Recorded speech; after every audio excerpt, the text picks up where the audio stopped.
The air felt electric, like the moment before a storm breaks, as I stepped onto the creaking porch of Sarah's house. I'd been here 100 times, but tonight, something was different. A weight in the air, a whisper of something unspoken. My best friend's laughter usually greeted me, but now, only silence waited. I'm Lila Carter, 22, a painter with dreams bigger than this sleepy Georgia town. Sarah Miller, my best friend since we were kids sneaking fireflies into mason jars, was the only one who ever saw the real me. The one who painted wild colors to drown out the gray of small-town expectations. Her house, a two-story craftsman with peeling white paint, was my second home. But tonight, as I knocked, the door swung open to reveal Mr. Miller, Sarah's father, his eyes sharp and unreadable, like they held a truth I wasn't ready for. "Lila," he said, his voice low, almost a warning. "She's out back." He stepped aside, but his gaze lingered, heavy with something I couldn't name.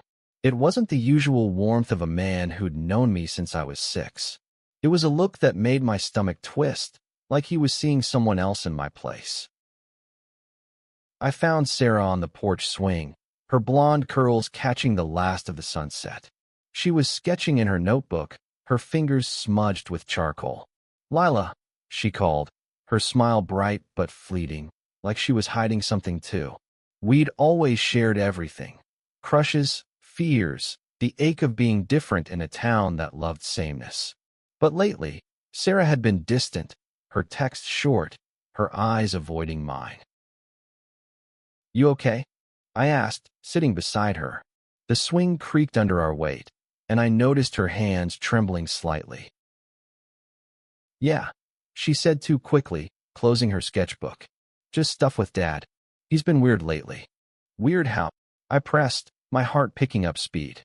Sarah's dad, Tom Miller, was the town's beloved history teacher, all charm and easy smiles. But that look he'd given me felt like a crack in his perfect facade. She hesitated, then whispered, "He's been asking about you. A lot." My breath caught. "Me? What?" Before she could answer, the back door creaked open, and Tom stood there, his silhouette tall against the fading light. "Girls," he said, his voice too calm, "come inside. We need to talk." The kitchen smelled of coffee and old wood, but the air was thick with tension. Sarah sat across from me, her eyes fixed on the table. Tom leaned against the counter, his arms crossed, his gaze flicking between us. "Lila," he began, "there's something you need to know. About your parents. About us." "My parents? They died when I was 4, a car accident I barely remembered. I'd been raised by my aunt, piecing together their lives from faded photos and half-told stories." "What about them?" I asked, my voice sharper than I meant. Tom's eyes softened, but there was pain there, raw and deep. "Your dad, James, he was my best friend. And more." His voice broke, and Sarah's head snapped up, her eyes wide. "More," I echoed, my heart pounding. The room felt too small, the walls closing in. "We were in love," Tom said, the words heavy, like they'd been locked away for years. "Before he met your mom, before everything. But this town, it wasn't ready for us. We hid it, buried it. Then he married your mom, and I married Sarah's. But it never went away." Sarah's hand found mine under the table, her grip tight. I couldn't breathe. My dad, in love with Tom? The pieces of my life, my parents' quick marriage, their whispered fights, the way Tom always watched me like he was searching for something, started to shift, forming a picture I wasn't sure I could face. "Why are you telling me this now?" I asked, my voice shaking. "Because," Tom said, his eyes locking onto mine, "Sarah's been asking questions. About herself. About you. And I can't keep lying. Not to her. Not to you." Sarah's grip tightened, and I turned to her, seeing tears in her eyes. "Lila," she whispered, "I think I might think I love you." The world stopped. Her words hung between us, fragile and true, and suddenly, everything made sense. The stolen glances, The way my heart raced when she smiled, the ache I'd never named. But Tom's secret, my dad's past, loomed over us, a shadow tying our lives together in ways I couldn't yet understand. The next morning, I woke up in Sarah's guest room, my head spinning. Her confession, Tom's revelation, it was too much. I slipped out before dawn, needing air, needing to think. The town was quiet, the streets lined with magnolia trees and secrets. I walked to the old park where Sarah and I used to play, sitting on the rusted swings as memories flooded back. My dad, James Carter, was a ghost in my life, a man I knew through stories of his laugh, his love for painting, his quiet strength. But Tom's words painted a new picture, a man torn between who he was and who the world expected him to be. And me? I'd always felt different, like I didn't quite fit in this town of church picnics and football games. Was that why? Did I carry his truth in my blood? Sarah found me there, her face pale but determined. "You left," she said, sitting on the swing beside me. "I thought you were mad." "Not mad," I said, my voice soft. "Just lost. Your dad's story. It's like finding out my whole life was built on a lie." "It's not a lie," she said, her hand brushing mine. "It's just more complicated than we thought." Her touch sent a spark through me, and I realized I couldn't run from this, from her. We talked for hours, unraveling our feelings, our fears. Sarah had known she was different for years, but her dad's warnings, his fear of this town's judgment, had kept her silent. "I didn't want to lose you," she admitted, her voice breaking. "But I can't keep pretending I don't feel this." I wanted to tell her I felt it too, but the weight of Tom's secret held me back. What did it mean for us? For me? My dad's hidden love, his choice to hide who he was. It felt like a warning, a map of the pain we might face. That night, we went back to her house, and Tom was waiting. He looked older, his face lined with regret. "I didn't tell you to hurt you," he said. "I told you because you deserve the truth.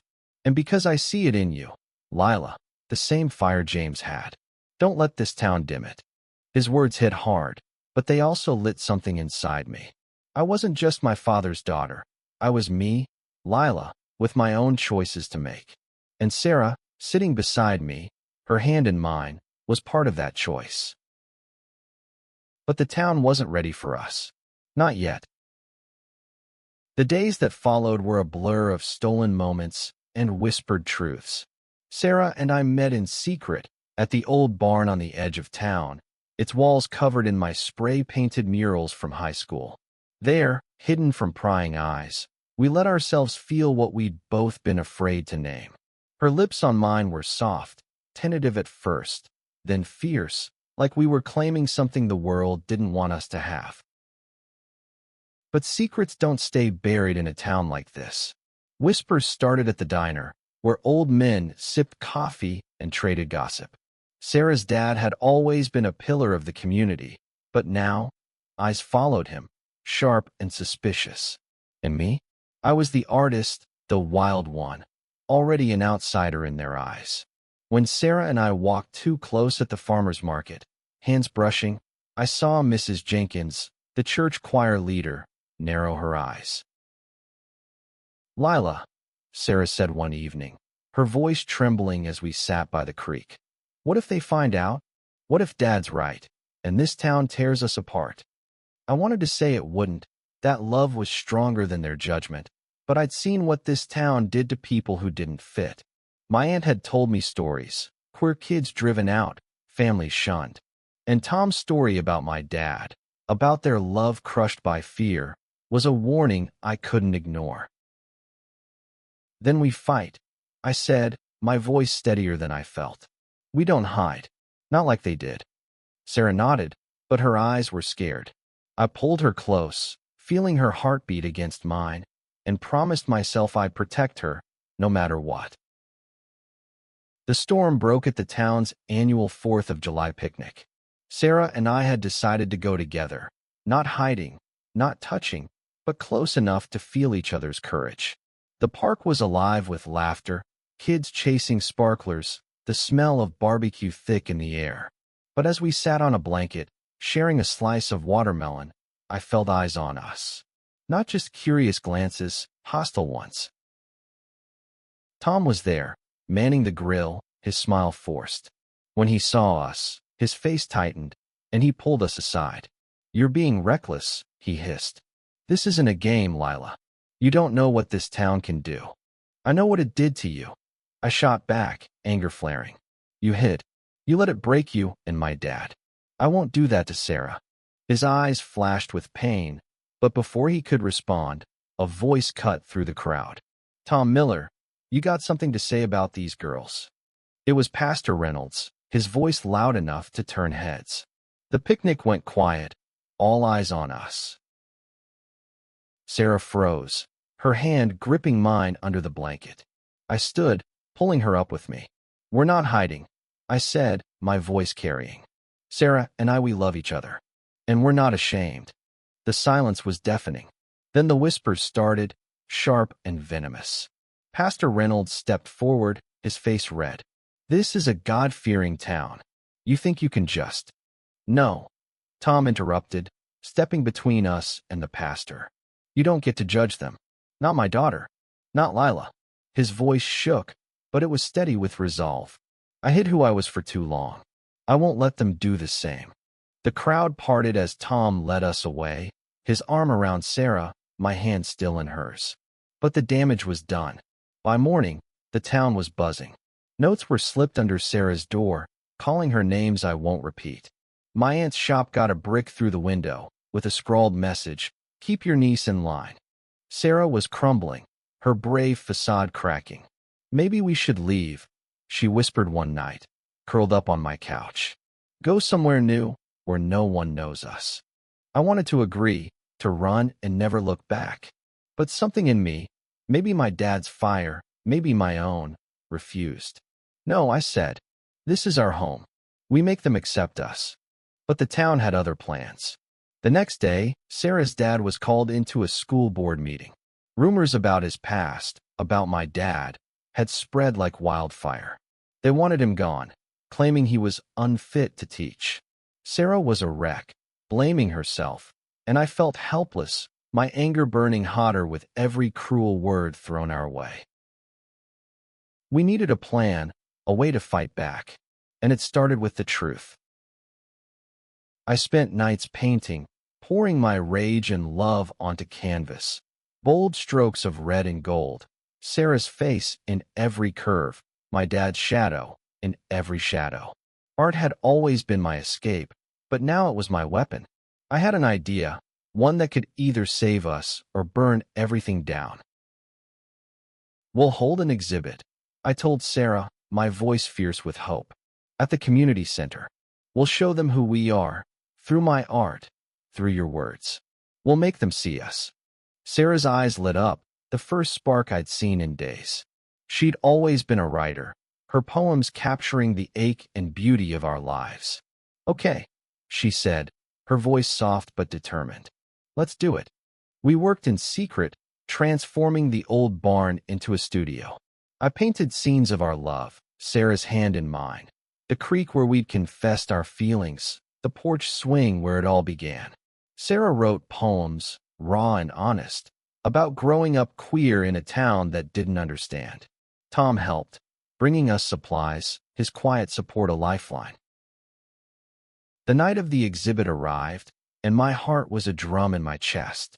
The community center was packed, but not with allies. Pastor Reynolds and his followers stood at the back, arms crossed, their judgment palpable. My aunt was there, her face tight with worry but her eyes proud. Tom stood by the door, his presence a silent promise to protect us. I took the microphone, my voice shaking but clear. "This is our story," I said, gesturing to the paintings and Sarah's poems pinned to the walls. "It's about love, about truth, about refusing to hide. My dad, James Carter, loved a man. He hid it, and it broke him. I won't let that happen to us." Sarah stepped forward, reading her poetry, her voice steady despite the tears in her eyes. Each word was a dagger, cutting through the silence. exposing the beauty and pain of who we were. The crowd was quiet, some faces softening, others hardening. I saw Mrs. Jenkins wipe a tear, but Pastor Reynolds stormed out, his followers trailing. After, a few people stayed, kids from school, a teacher, even the diner's owner, Miss Clara.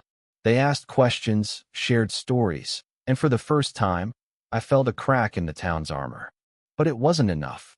The school board fired Tom the next day, citing moral concerns. Sarah was devastated, and I felt the weight of my plan's failure. "We tried," Sarah said, her voice hollow as we sat in the barn, surrounded by unsold paintings. "Maybe it's not enough." "No," I said, grabbing her hands. "It's a start. We're not done." Tom found us there, his face tired but resolute. "You two did something brave," he said. "And I'm not done either. I'm fighting the board. I'm telling my story, our story. James and me, you and Sarah.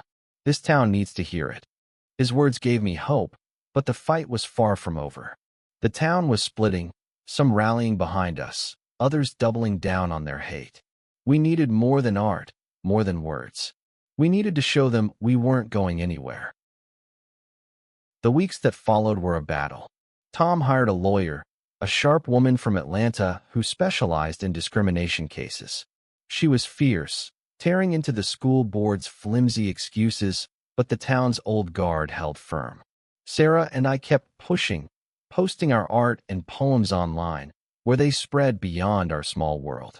Messages poured in, support from strangers, stories from others who'd hidden their truth. It gave us strength, but it also painted a bigger target on our backs. One night, someone slashed the tires of my aunt's car. Another, freak, was spray-painted on Sarah's garage. Each act of hate fueled my resolve, but Sarah was fading, her light dimming under the pressure. "I don't know if I'm strong enough," she admitted, curled up in my arms. "You are," I said, kissing her forehead. "We're stronger together."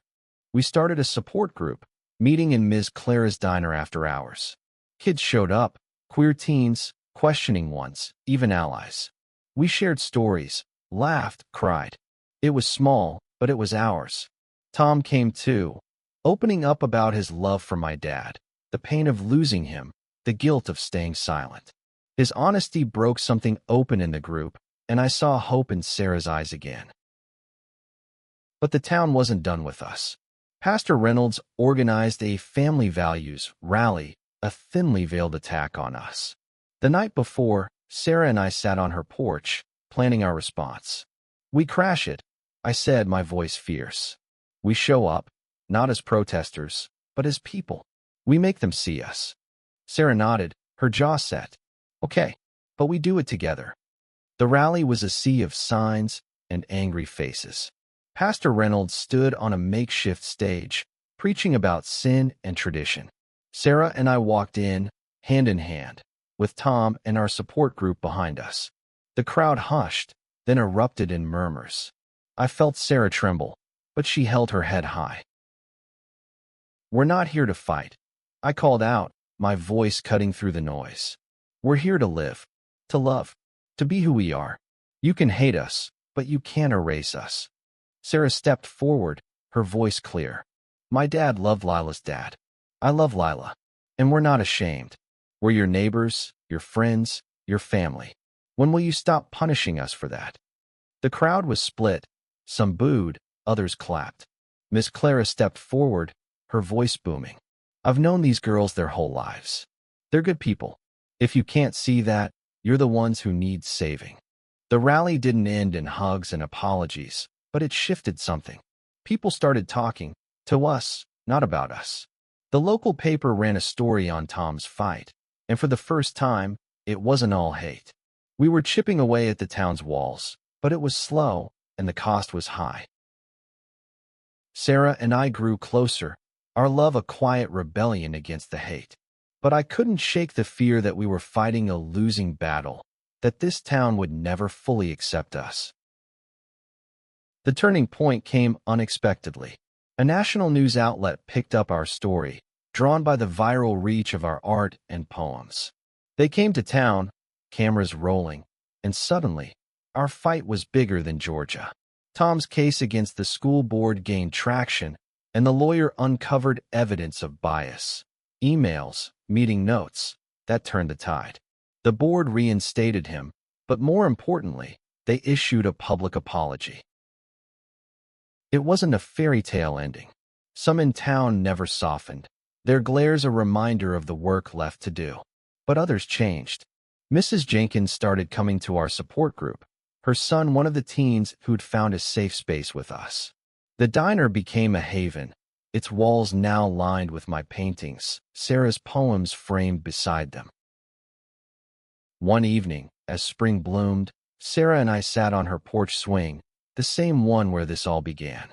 Tom joined us, a letter in his hand. "It's from your dad," he said, handing it to me. "I found it in my old things. He wrote it before the accident." My hands shook as I read. It was short, written in my dad's messy scrawl, but every word burned. He wrote about loving Tom, about choosing safety over truth, about hoping I'd grow up in a world kinder than the one he knew. "Be brave, Lila," he wrote. "Love fiercely. Don't let them take that from you." Tears fell as I passed the letter to Sarah. She read it, then looked at me, her eyes shining. "He'd be proud of you," she said. "Of us." Tom nodded, his voice soft. "He is. I feel it." That night, we held another exhibit, this time outside, under the stars. The town came, not all, but enough. Kids from our group read poems, shared stories. I unveiled a new painting, one of my dad and Tom, young and in love, their faces glowing with hope. Sarah read a poem about us, about fighting for love, about building a home in each other. As the crowd clapped, I looked at Sarah, her hand in mine, and felt my dad's words settle in my heart. We'd faced the town's hate, our own fears, and come out stronger. This wasn't the end. There'd be more battles, more secrets to uncover, more love to fight for. But we'd do it together. The stars above us felt like fireflies, caught in a jar, lighting up the dark. And for the first time, I knew we'd keep shining, no matter what.